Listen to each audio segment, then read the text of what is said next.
এক মাদ্রাসায় এরকম খাদেম ছিল, তো খাদেমের সাথে বাচ্চারা খুব দুষ্টামি করত, ডাকতো গরু।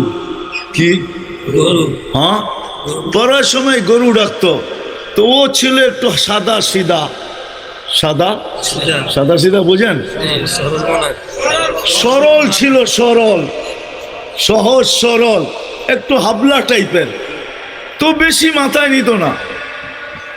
আবার দেখবেন হাবলা মানুষ চেতলে কিন্তু খবর আছে, ঠিক ঠিক না?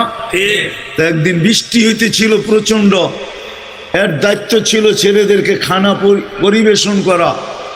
তো খানার সময় হয়ে গেছে, খানা নিয়ে আসে না, তো ছেলেরা চিৎকার দিতেছে গরু কই গেল।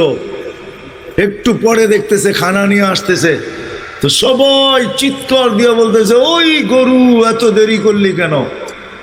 বাস সরল সহজ তো লেগে গেছে মাথায়। খানা নামায়া দিয়া মোহতামিম সাহেবের কাছে যায় বলতেছে চাকরি করব না। কেন?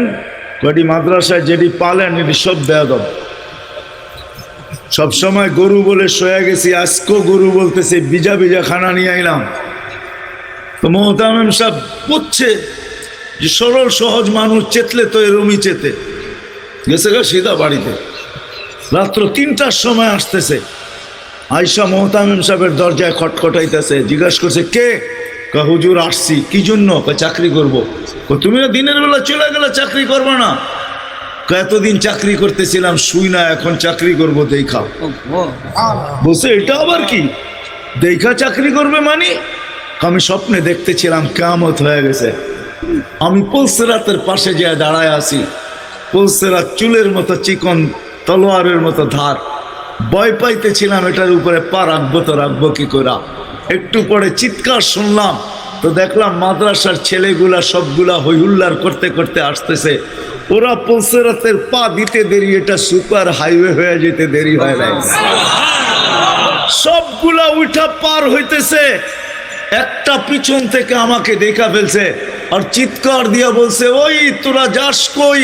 আমগো গরুটা তো দাঁড়ায় আছে, ওরে নিয়ে যাবি না? বলে সবগুলা পিছে ফিরে আসছে আর আমাকে উঠায়া কেউ হাতে কেউ পায়ে ধরা সব কাঁধে করে নিয়ে পার করা দিছে। ঘুমের থেকে জায়গা গেছি, এই জন্য চোখে দেখা আমি এখন চাকরি করব।